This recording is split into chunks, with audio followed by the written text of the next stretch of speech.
Historia secreta de la poesía. Al octavo día, los poetas despreciaron la serpiente. Ilhan Berk añadió entonces una torre al mar de Galilea. El ciervo fue al mercado. La luz afiló su noticia en las columnas. El viento todavía no inclinaba el humo.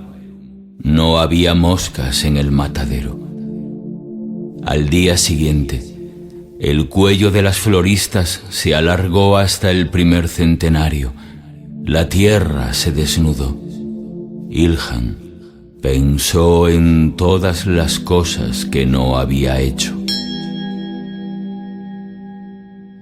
Era el séptimo día, es decir, un huevo de alondra. Ilhan se avergonzaba ante su saber porque no llovía, y la rama de olivo ya había sido cortada. Entonces llevó a sus hijos al cine, fue al taller del zapatero, compró panecillos. Cayó la noche como una pelota de goma en el patio de al lado.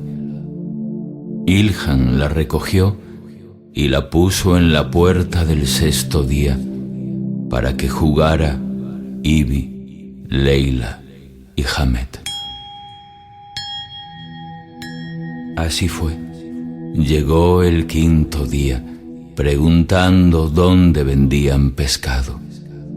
La hija del afilador fue en bicicleta a llevarle pan a su erizo.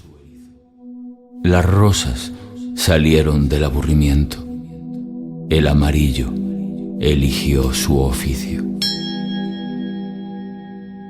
Deprisa se hizo la noche cuarta. Salieron los rebaños sobre las chimeneas. La luna pacía con las gacelas y los membrillos olían como los bazares. Ilhan hizo café de higo, pensó en una llave y se acostó. Al tercer día, se oyó decir que alguien había inventado una silla. Ilhan miró al sol, se acordó del desierto y le envió una carta. Le había crecido la barba como un jardín y fue a dar una vuelta por Estambul. Era ya la víspera del primer día cuando una mujer preguntó la hora en que habría de nacer su hijo. Tenía la cara pálida como las manos de las lavanderas.